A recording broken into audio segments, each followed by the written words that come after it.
নমস্কাৰ বন্ধু বান্ধৱীসকল, বৰ্ডছ এক্সামৰ এটা নতুন ভিডিঅ'ত আপোনালোকক স্বাগত জনাইছোঁ। আজি আমি কৰিম 8.4 পৰা 5 1 নম্বৰ। তো তোমালোকে চোৱা, এইটো আমি আগতে লেফ্ট হেণ্ড ছাইডটো কৰিম।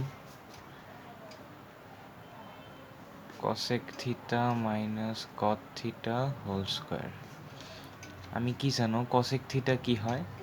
1/sin থিটা হয়। আৰু cot থিটা আমাৰ কি হয়? cos থিটা বাই sin থিটা হয়। তো এইটো তাৰপিছত আমি কি কৰিম, sin থিটা ইয়াৰ এলচিএম লৈ ল'ম। তো sin থিটা ওপৰত কি আহি যাব আমাৰ 1 - cos থিটা। এইটো স্কুৱেৰ থাকি যাব আৰু এইটো sin স্কুৱেৰ থিটা হৈ যাব। নেক্সট লাইনত আমি কি কৰিম,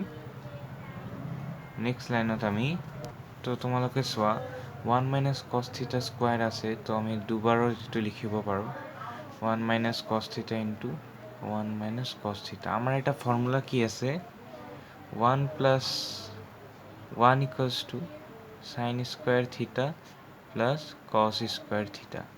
তো যদি sin স্কুৱেৰ থিটা হয় তেনেহ'লে কি হ'ব, 1 - cos স্কুৱেৰ থিটা = sin স্কুৱেৰ থিটা।